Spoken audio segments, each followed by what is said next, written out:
Hey there, Eliana. So let's take a look at this new set of essays. People are becoming dependent on the internet and phone. Do the benefits of this outweigh disadvantages? Let's see what you wrote here. Experts throughout both the developing and developed world have debated whether people are relying on technological tools and devices like the internet and phones. I strongly agree that its advantages outweigh the disadvantages. In this essay, we'll discuss this using examples from the Examiner newspaper. Okay, Examiner should have been capitalized. So let's move on. Other than that, you're fine.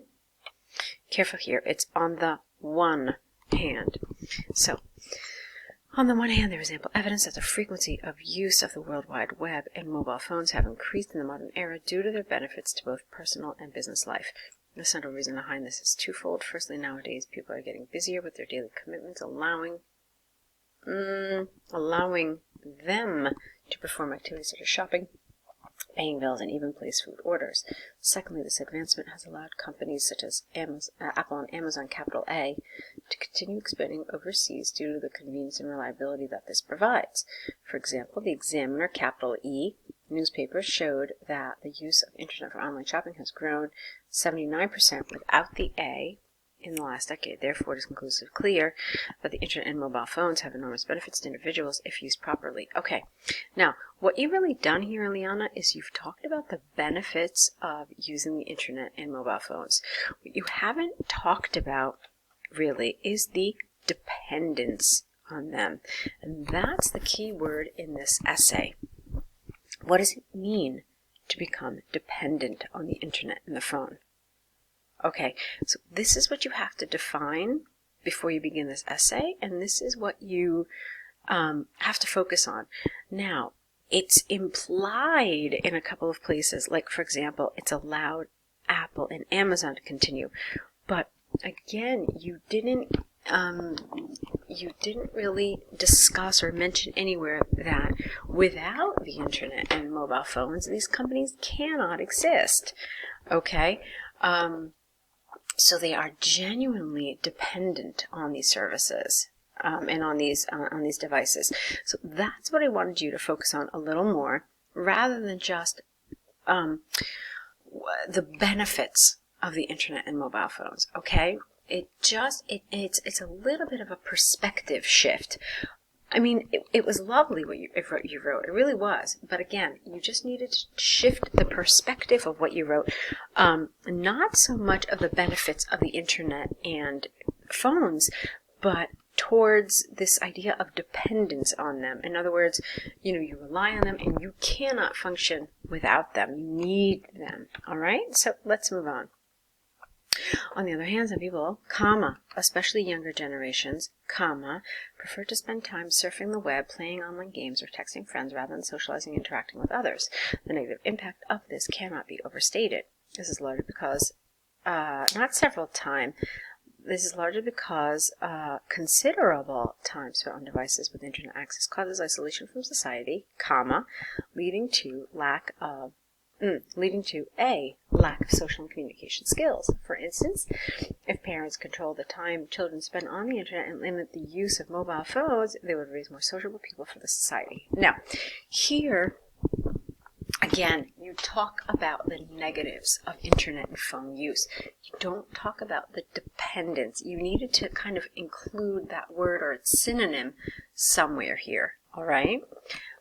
Because preferring to spend time doesn't really, it's not synonymous with dependence. And so again, you kind of missed that point. Also, I think you should have developed this a little more.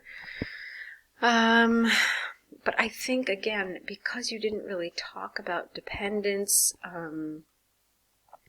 that would have been my big sort of suggestion here. You needed to do that more, and then talk about what dependence means. So think about it again in terms of Apple, in terms of Amazon, or even the people who rely heavily on these for their jobs. Let's say you work from home and you You rely on internet access and phone access for your work. I mean, think about what that means and what kind of disadvantages this may have. So there were a lot of things you could have said here talking about the negatives of this dependence. Yes, decreased social life, but I want you to think a little bit more, again, about the dependent aspect of this. So, to conclude, although the benefits of the use of the internet and mobile phones are more significant than the drawbacks, the impact of its extreme use cannot be denied. It is predicted that the continuous use of such advancements, it's more than one advancements, will continue increasing with the years. Okay, again, here you're talking about the benefits. Look, this is exactly what I was talking about. The benefits of the use of the internet and mobile phones.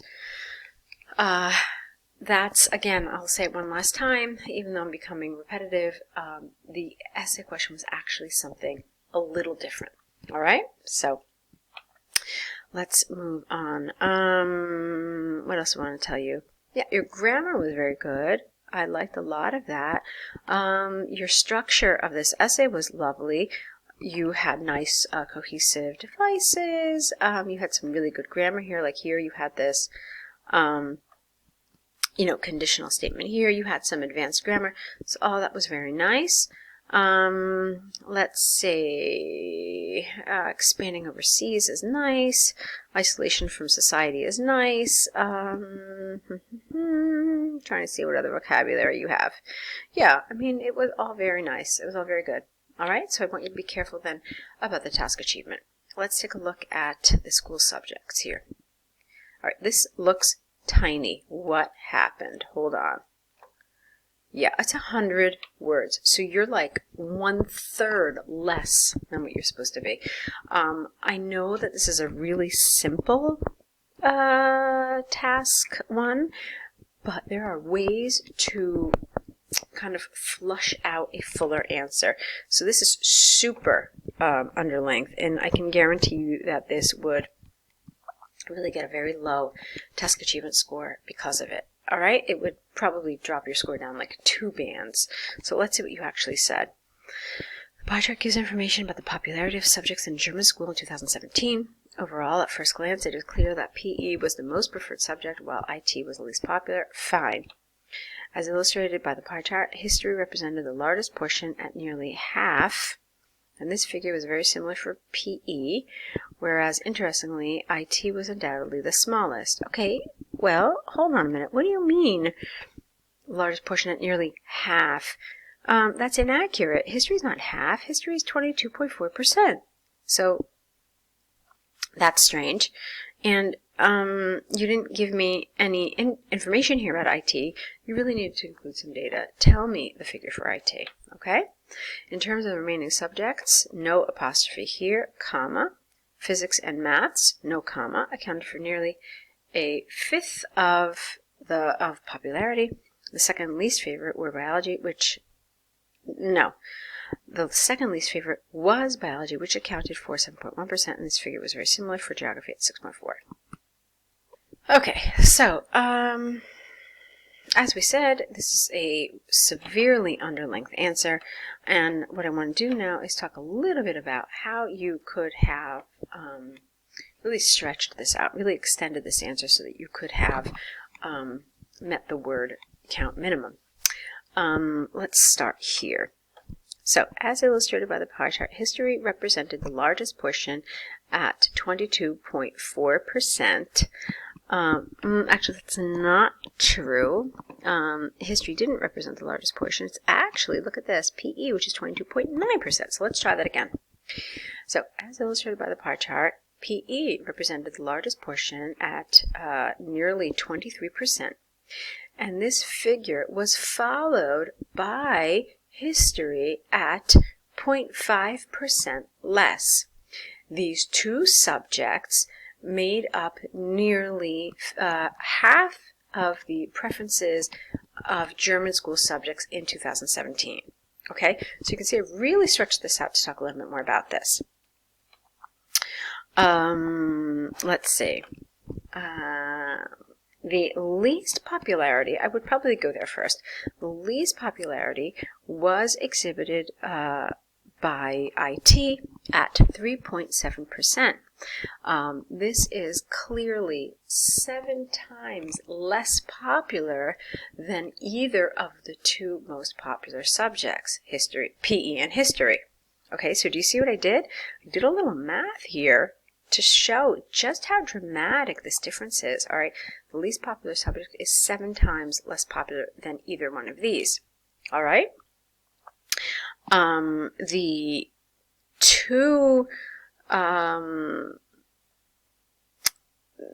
other two least popular subjects were geography at 6.4% and biology at 7.1%. Okay, and then you could say that